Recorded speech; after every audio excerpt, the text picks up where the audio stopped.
नमस्कार। हिंदी भाषा के विद्यार्थियों के लिए आज का हमारा विषय है राम भक्ति काव्य धारा के प्रमुख कवि या राम भक्ति काव्य धारा में किन किन कवियों का योगदान रहा। राम भक्ति काव्य धारा, जैसा कि हम जानते हैं, भक्ति काल की भक्ति के आधार पर जिन दो भागों में विभक्त किया है, उसकी एक महत्वपूर्ण काव्य धारा है। उस भक्ति धारा को, जिसे हम राम भक्ति काव्य धारा तथा कृष्ण भक्ति काव्य धारा के नाम से जानते हैं, उस राम भक्ति काव्य धारा के प्रमुख कवि कौन कौन रहे हैं या हिंदी साहित्य में राम भक्ति काव्य धारा के प्रमुख रचनाकारों का क्या योगदान रहा, इस विषय का अध्ययन करेंगे। राम भक्ति की प्रतिष्ठा रामानंद के रामावत संप्रदाय द्वारा की गई थी। रामानंद की भक्ति और विचारधारा से तुलसीदास जी पूर्णतया प्रभावित थे। उनका राम रक्षा स्तोत्र इसी परंपरा का आद्य ग्रंथ है।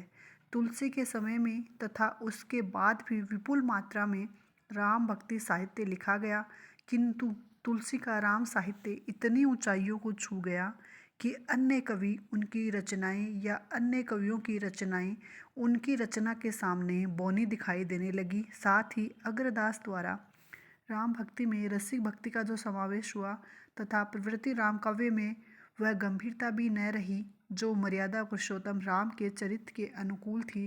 अतः तुलसी के प्रवृत्ति समय में लिखित राम काव्य जनता के मानस पटल पर कोई ठोस छाप नहीं छोड़ पाया। फिर भी राम काव्य परंपरा को अक्षुण्ण बनाए रखने में उन कवियों का महत्वपूर्ण योगदान रहा, इसलिए उनके योगदान को अस्वीकार नहीं किया जा सकता। उन कवियों में प्रथम कवि आते हैं अग्रदास। रामानंद शिष्य परंपरा के कृष्णदास पयहारी के ये शिष्य माने जाते हैं। इनका आविर्भाव काल 1556 ईस्वी के लगभग माना जाता है। राम भक्ति साहित्य में रसिक भक्ति के प्रवर्तक अग्रदास ही माने जाते हैं। इनके काव्य की या इनकी जो प्रमुख रचनाएं हैं, उन रचनाओं में इन्होंने श्रृंगार वर्णन तथा राम काव्य का वर्ण विषय अपनी रचनाओं का मुख्य बिंदु बनाया तथा अग्रदास, अगर अली आदि नाम से इन्होंने रचनाएं लिखी हैं। ध्यान मंजरी, अष्टयाम, राम भजन मंजरी, उपासना बावनी और पदावली इनकी मुख्य रचनाएं मानी जाती हैं। अष्टयाम अथवा रामाष्टयाम में सीताराम की दैनिक लीलाओं का इन्होंने चित्रण किया है। इनके काव्य की भाषा ब्रज भाषा मानी जाती है, जो अत्यंत सरल रूप का प्रयोग हमें इनके काव्य की या इनकी रचनाओं में दिखाई देता है। उसके पश्चात राम भक्ति काव्य धारा में ईश्वरदास का नाम भी महत्वपूर्ण माना जाता है। इनकी रचनाएं हमें राम कथा से संबंधित ही प्राप्त होती हैं। भरत मिलाप और अंगद पैज जो राम कथा से संबंधित मानी जाती है।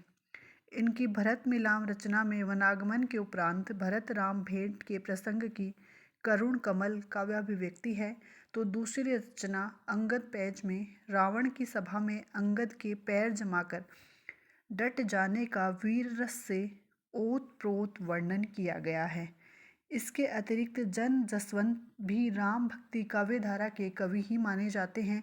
ये तुलसीदास के समकालीन महाराष्ट्र के राम भक्त कवि माने जाते हैं।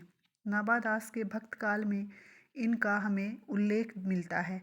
यद्यपि तुलसीदास से संबंध उत्तर भारत के साहित्य में इनका परिचय ज़्यादा नहीं मिलता, फिर भी वे महाराष्ट्र तथा अन्य हिंदी साहित्य में इनका नाम उल्लेख पाया जाता है। हरिदास नामक कवि ने इनकी भक्त मंजरी तथा जन जसवंत परिचिका रचना का वर्णन किया है, जो इनकी राम कथा से संबंधित रचना मानी जाती है। इसके अतिरिक्त नाभादास भी राम भक्त काव्य धारा के कवि माने जाते हैं। ये भी तुलसीदास जी के समकालीन राम भक्त कवि थे। इनका आविर्भाव काल सन 1570 ईस्वी के आसपास माना जाता है। नाभादास अग्रदास के शिष्य माने जाते हैं। इनकी भक्तिमाल प्रख्यात कृति मानी जाती है। इनके अतिरिक्त अष्टयाम तथा राम भक्ति विषयक पर उपलब्ध हुए हैं। अष्टयाम की रचना रसिक भावना को लेकर हुई है, जिसमें राम की विभिन्न क्रीड़ाओं का वर्णन किया गया है। राम भक्ति काव्य धारा के अन्य कवियों में केशवदास का भी महत्वपूर्ण नाम आता है।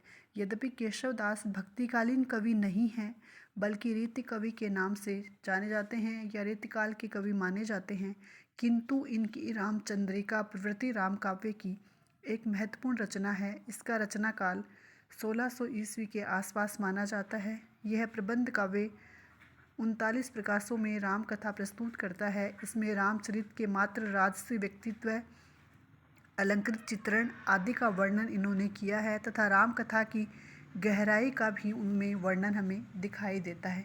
इसमें वर्णन की चित्रोक्ता तथा छंद अलंकारों के चमत्कृत प्रयोग की दृष्टि से रामचंद्रिका एक ऐसा राम काव्य है जिसका प्रभाव तुलसी प्रवृत्ति राम काव्य की अधिकांश रचनाओं पर छंद प्रयोग, चमत्कारपूर्ण अलंकार बहुल शैली, संस्कृत गृभित शब्दावली का प्रयोग, राम के ऐश्वर्य एवं विलास वर्णन के रूप में हम देख सकते हैं। अतः रामचंद्रिका भी राम काव्य की दृष्टि से या राम काव्य धारा में अपना महत्वपूर्ण स्थान रखती है। इसके अतिरिक्त प्राणचंद चौहान राम भक्ति काव्य धारा के कवियों में महत्वपूर्ण स्थान रखते हैं। 17वीं शताब्दी के आरंभिक राम कथा के कवियों में प्राणचंद का नाम उल्लेखनीय है। इनकी रामायण महानाटक रचना वस्तुतः नाटक न होकर पद्यबद्ध संवादों के रूप में रचित प्रबंध काव्य है। इसमें वर्णनात्मकता और काव्य सौंदर्य का इन्होंने वर्णन किया है। इन कवियों के अतिरिक्त सेनापति कृत कवित रत्नाकर, माधवदास कृत रामरासो और आध्यात्म रामायण, हृदय रामकृत हनुमान नाटक, नरहरि बारह द्वारा रचित पौरुष्य रामायण, कपूरचंद कृत रामायण आदि रचनाएं भी राम भक्ति काव्य धारा से ही संबंधित है। रसिक संप्रदाय के कवियों में राम काव्य की मधुर अभिव्यक्ति की है, जिसमें लालदास कृत अवध विलास, बाल भक्तिकृत नेह प्रकाश, रामप्रिया शरणकृत सीतायन, जानकी रसिक शरणकृत अवधि सागर, प्रेम सखीकृत जानकी राम की नखशिख आदि राम भक्ति काव्य धारा की उल्लेखनीय रचनाएं मानी जाती हैं।